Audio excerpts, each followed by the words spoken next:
Mister ladies viewers அனைவருக்கும் வணக்கம். நான் டாக்டர் நித்யா, சித்தா பிசிஷியன்.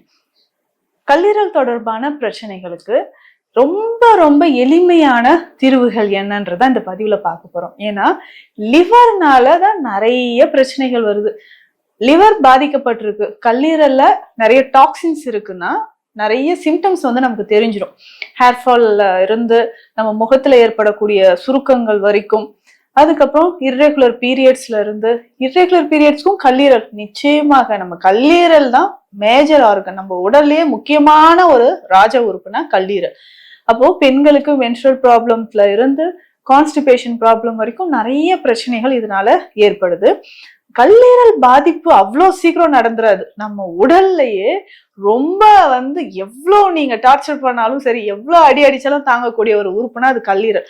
அதுவே டேமேஜ் ஆகுனா அந்த அளவுக்கு நம்ம உணவு முறைகள்ல கெடுதலான விஷயங்கள் நிறைய ஃபாலோ பண்ணியிருக்கிறோம்னு அர்த்தம். இப்போ உதாரணத்துக்கு சொல்லணும்னா நம்மளுடைய உணவு முறை இருக்கலாம். ஆல்கஹால் நிறைய எடுக்கிறது, ஸ்மோக்கிங் பண்றது, ஸோ அவுட் சைட் ஃபுட்ஸ் நிறைய, ப்ரிசர்வேட்டிவ்ஸ் நிறைய இருக்கிற உணவுகள், இந்த மாதிரியான ஹேபிட்ஸ் தொடர்ந்து கொடுக்க என்ன ஆகும்னா கல்லீரல் பாதிப்புக்கு உள்ளாகுது. இன்றைய காலகட்டத்துல கல்லீரல் பிரச்சனையில பெரும்பாலும் பாதிக்கப்பட்டிருக்கக்கூடிய ஒரு பிரச்சனைனா ஃபேட்டி லிவர்னு சொல்றோம்.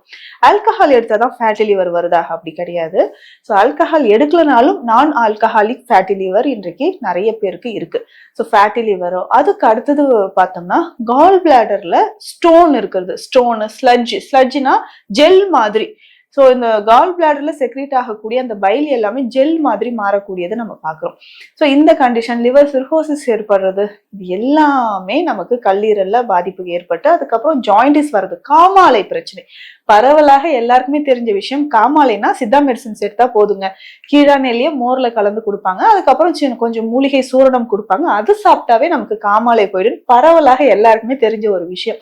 அதே மாதிரி இந்த கல்லீரல் தொடர்பான, கல்லீரலை பாதுகாப்பதற்கு நிறைய மருந்துகள் சித்த மருத்துவத்துல இருக்கு, எக்கச்சக்கமான மருந்துகள்.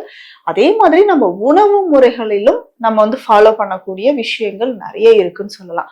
ஸோ அந்த வகையில நம்மளுடைய கல்லீரலை பாதுகாப்பதற்கு நிறைய மெடிசன் நான் சொன்னேன் இல்லைங்களா, ஒவ்வொருத்தருக்கும் ஏற்ற மாதிரி. பித்தம் சம்பந்தப்பட்ட நோய்கள் எல்லாமே வருவது இந்த கல்லீரல் தொடர்பாக பிரச்சனைகள் தான். பித்தம் நமக்கு செக்ரீட் ஆக, பித்த நீர் உற்பத்தி ஆகிறதே நமக்கு கல்லீரல்ல தான். அப்போ நமக்கு பித்தம் தொடர்பாக வரக்கூடிய பிரச்சனைகள் எல்லாமே கல்லீரல் பாதிப்புக்கு உள்ளாகி இருந்தால்தான் வர்றது. இப்போ பேசிக்கா நம்ம நாடி பார்க்கும் போதே தெரியும் பித்தம் அதிகமா இருக்கா உங்களுக்கு. சரி, அப்போ அந்த பித்தத்தை சமன் செய்யக்கூடிய, கல்லீரலை பலப்படுத்தக்கூடிய லிவர் டானிக் அப்படின்னு சொல்லுவோம், ஹெப்படோ ப்ரொடக்டிவ் ட்ரக்ஸ் அப்படின்னு சொல்றோம். ஸோ அந்த மாதிரி கல்லீரலை பாதுகாக்கக்கூடிய மூலிகைகளை நம்ம எடுக்கிறோம். ஸோ குறிப்பிட்ட நாளளவு எடுத்தோம்னா அதற்கு உடனே கல்லீரல் பழைய நிலைக்கு நம்ம உடலும் நல்ல ஒரு ஆரோக்கியமான ஒரு நிலைக்கு வருதுன்னு சொல்லலாம். இப்போ இந்த கல்லீரலை பாதுகாப்பதற்கு என்னென்ன வழிமுறைகள் இருக்கு? இப்போ பேசிக்கா ஃபேட்டி லிவர் இருக்கு, இல்ல நமக்கு ஜாயிண்டிஸ் இருக்கு, அடுத்ததாக நமக்கு பைல் செக்ரேட் ஆகக்கூடிய லிவர் என்சைம்ஸ்ல பாதிப்புகள் இருக்கு, எஸ்ஜிஓடி, எஸ்ஜிபிடி, இது எல்லாமே பாதிப்புகள் ஏற்படுது. அப்படின்னா என்னென்ன வழிமுறைகளை ஃபாலோ பண்ணலாம்? கால் பிளாடர் ஸ்டோன், லிவர் சிர்ஹோசிஸ், இந்த மாதிரி கல்லீரலில் ஏற்படக்கூடிய அனைத்து வகையான பிரச்சனைகளுக்கும் ஒரு அற்புதமான ஒரு மருந்து. இந்த மருந்து கல்லீரல் தொடர்பான பிரச்சனைகள், இதை தாண்டி பார்க்கும்போது என்னென்ன பிரச்சனைகளுக்கும் இதை நம்ம எடுத்துக்கலாம் அப்படின்னா cholesterol. So anti cholesterol property இருக்கக்கூடிய அந்த ஹெர்ப்ஸ் எல்லாமே இதுல சேர்த்து செய்யக்கூடிய மெடிசன் தான் இது இப்ப நான் சொல்ல போறது. அதுக்கப்புறம் பிளட் பியூரிஃபையர். இன்னும் நிறைய பேருக்கு பார்த்தோம்னா அந்த கல்லீரல் பாதிப்புனால உடல்லையும் தோல்லையும் நிறைய பிரச்சனைகள் ஏற்படுது. அதை சரி செய்யறதுக்கும் இந்த மெடிசனை நம்ம எடுத்துக்கலாம். நம்ம உடல்ல இருக்கக்கூடிய கழிவுகள் வெளியேறவும், பிளட் ப்ரெஷர் நார்மலா இருக்கிறதுக்கும் இந்த மெடிசனை நம்ம ஃபாலோ பண்ணிக்கலாம். இந்த மெடிசன் பார்த்தோம்னா கண்டாத்திரி சூரணம் அப்படின்னு சொல்றோம். பேர்ல பார்த்தோம்னா கண்டாத்திரி சூரணம். இந்த சூரணம் செய்யறதே ஒரு ப்ரிப்பரேஷன் ரொம்ப வித்தியாசமா இருக்கும்னு சொல்லலாம். ரொம்ப என்ஜாய் பண்ணி செய்யக்கூடிய ஒரு விஷயம். ஸோ இந்த மெடிசன்ஸ் பொதுவாகவே சமையல்ல நிறைய பேருக்கு ஆர்வம் இருக்கும். ஸோ வீட்டுல பார்த்தோம்னா ஸோ குக்கிங்ல எனக்கு ரொம்ப ஆர்வம் இருக்குங்க அப்படின்னு சொல்றவங்க நிச்சயமா இந்த மெடிசனை நீங்க வீட்லயே செய்யலாம். அவ்வளவு இன்ட்ரெஸ்டிங்கான ஒரு மெடிசன் சொல்லலாம்.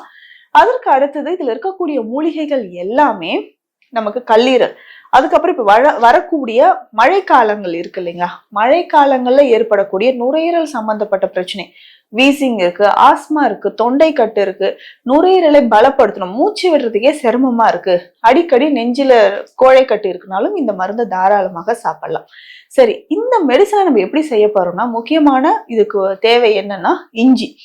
இஞ்சி பார்த்தோம்னா நிறைய மருந்து, தினமே நம்ம ஒரு டீ போட்டா கூட இஞ்சி சேர்த்து சாப்பிட்றது நம்ம வழக்கத்துல இருக்கு. ஸோ அந்த அளவுக்கு ஒரு ஃபிளேவர், ஒரு அரோமா, நம்ம உடலுக்கு ஒரு புத்துணர்ச்சியை தரக்கூடியது இஞ்சி.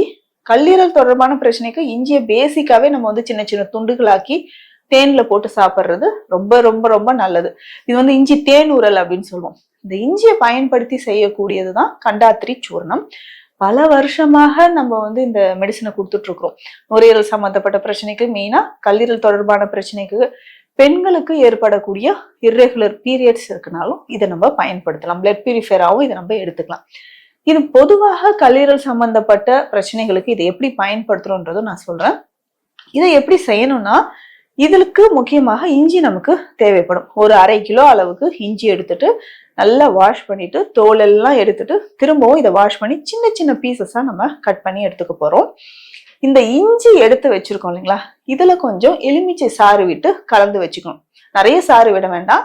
இந்த இஞ்சியில வந்து ஓரளவுக்கு அது பிசறி வைக்கிறோம் இல்லைங்களா, அந்த மாதிரி பிசைஞ்சு வைக்கிறதுக்கு தேவையான அளவுக்கு நம்ம வந்து எலுமிச்சை சாறு விட்டு பெசரி ஒரு நாள் இரவு முழுவதும் அது அப்படியே இருக்கட்டும். காலையில எந்திரிச்சு இது வெயில்ல உலர்த்தணும். கிட்டத்தட்ட என்னன்னா ஒரு 2 நாள் உலர்த்தணும்.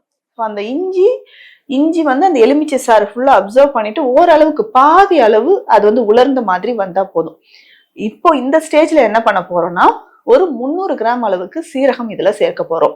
இந்த இஞ்சில இந்த சீரகம் சேர்த்து கலந்து கொஞ்சமா எலுமிச்சை சாறு, முன்னாடி நம்ம விட்டதுக்கு பாதி அளவு எலுமிச்சை சாறு விடணும். அதாவது சீரகம் நனைகிற அளவுக்கு விடணும். விட்டு ஒரு இரவு முழுவதும் அப்படியே இருந்துட்டு திரும்பவும் இதை நல்லா உலர்த்தணும். 3-4 நாள் கொஞ்சம் கூட அதுல வந்து ஈரத்தன்மையே இல்லாத அளவுக்கு உலர்த்தணும்னா இஞ்சி எல்லாம் ரொம்ப ட்ரை ஆகி குட்டி குட்டி பீசஸா ஆயிடும். ஸோ அந்த மாதிரி உலர்ந்ததுக்கு அப்புறம் இதை எடுத்து வச்சுக்கணும். ஸோ இதை பவுடரை நல்லா ஃபைன் பவுடரா தனியா கூட நம்ம அரைச்சி எடுத்து வச்சுக்கலாம். இந்த இஞ்சியும் சீரகம் எலுமிச்சை சாறுல கலந்து உலர்த்தி எடுத்து வச்சிருக்கோம் இல்லைங்களா, இதை வந்து நம்ம பவுடரா எடுத்து வச்சுக்கணும்.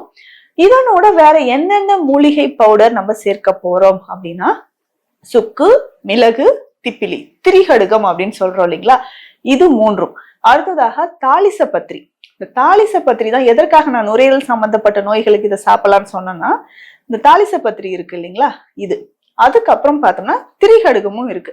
இது 3மே நுரையீரல் சம்பந்தப்பட்ட நோய்களுக்கு ரொம்ப ரொம்ப சிறந்தது. அதனாலதான் நம்ம வந்து வீசிங் இருக்கு, ஆஸ்மா இருக்கு, சைனசைட்டிஸ் இருக்குனாலும் இதை பயன்படுத்தலாம். அடுத்ததாக இதனோட கிராம்பு, ஏலரிசி. ஏலரிசினா ஏலக்காய்க்கு உள்ள இருக்கக்கூடிய விதைகள். கிராம்பு, ஏலரிசி, வாய்விடங்கம். இந்த எல்லா மூலிகையுமே எவ்வளவு அளவு சேர்க்கணும்? 100 கிராம் அளவுக்கு சேர்க்கணும். எல்லாமே பொடியாக. இப்போ திரிகடுகம் அப்படின்னா சுக்கு 100 கிராம், மிளகு 100 கிராம், அந்த மாதிரி தனித்தனியா எடுத்து வச்சுக்கணும். திப்பிலி 100 கிராம். இப்போ எல்லா மூலிகையும் 100 கிராம் ஃபைன் பவுடரா எடுத்து ஏற்கனவே நம்ம ரெடி பண்ணி வச்சிருக்கோம் இல்லைங்களா, இஞ்சி, சீரகம், எலுமிச்சை சாறுல ஊறின பவுடரோட கலந்துக்கணும். ஸோ இதனோட என்ன பண்ண போறோம்னா, கற்கண்டு வந்து எந்த அளவுக்கு சேர்க்க போறோம் அப்படின்னா 400 கிராம் அளவுக்கு கற்கண்டு நல்லா பொடி செய்து இதனோட கலந்துக்கணும். ஸோ மெடிசன் நமக்கு ரெடி ஆயிடுச்சு. இதை நல்லா மிக்ஸ் பண்ணி டைட்டா நம்ம ஸ்டோர் பண்ணி ஒரு டைட் கண்டெய்னர்ல வச்சு ஸ்டோர் பண்ணி வச்சுக்கோங்க.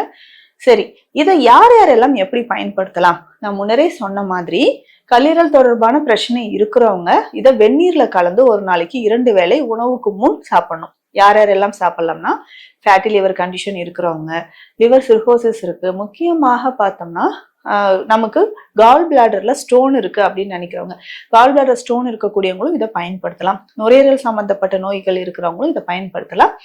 2 கிராம் அளவுக்கு இந்த பொடியை எடுத்து வெந்நீர்ல கலந்து காலை இரவு 2 வேளையும் உணவுக்கு முன் இதை குடிச்சிடணும். ஸோ இது சாப்பிட்டதுக்கு அப்புறம் ஒரு 1/2 மணி நேரம் கழிச்சு நம்ம உணவை எடுத்துட்டு வந்தோம்னா நம்ம உடல்ல இருக்கக்கூடிய கொலஸ்ட்ரால், பிளட் பிரஷர், நமக்கு கல்லீரல்ல இருக்கக்கூடிய பிரச்சனைகள் இது எல்லாமே குணமாகும். இன்னொரு முக்கியமான விஷயம் என்னன்னா, அடிக்கடி தலைவலி வருது, சைனசைட்டிஸ் பிரச்சனை இருக்கு, தலைநீர் கோத்தல் பிரச்சனை இருக்குன்னா இந்த பொடியை எடுத்து கொஞ்சமா வெந்நீர் விட்டு கலந்து நெத்தியில பத்து போடலாம்.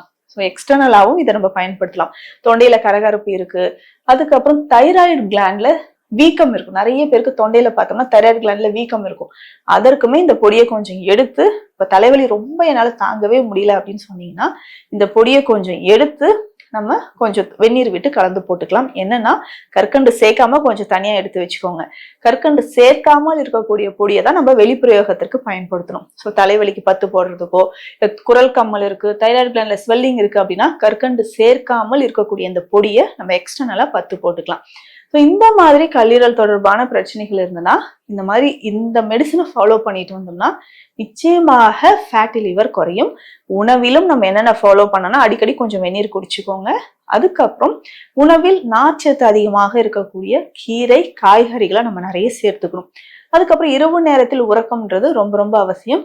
யூரின் மோஷன் ஃப்ரீயா போதான் செக் பண்ணிக்கணும். அந்த கான்ஸ்டிபேஷன் இல்லாம நம்ம பாத்துக்கிறதும் கல்லீரல் தொடர்பான பிரச்சனைகளுக்கு ரொம்ப ரொம்ப நல்லது. இந்த பதிவில் ஒரு சீக்ரெட்டான ஒரு மெடிசன் அப்படின்னே சொல்லலாம். அதை நான் ஷேர் பண்ணியிருக்கேன். ஸோ பல பேருக்கு இது ரொம்ப பயனுள்ளதா இருக்கும்னு நான் நம்புறேன். மீண்டும் அடுத்த பதிவில் சந்திக்கலாம். நன்றி.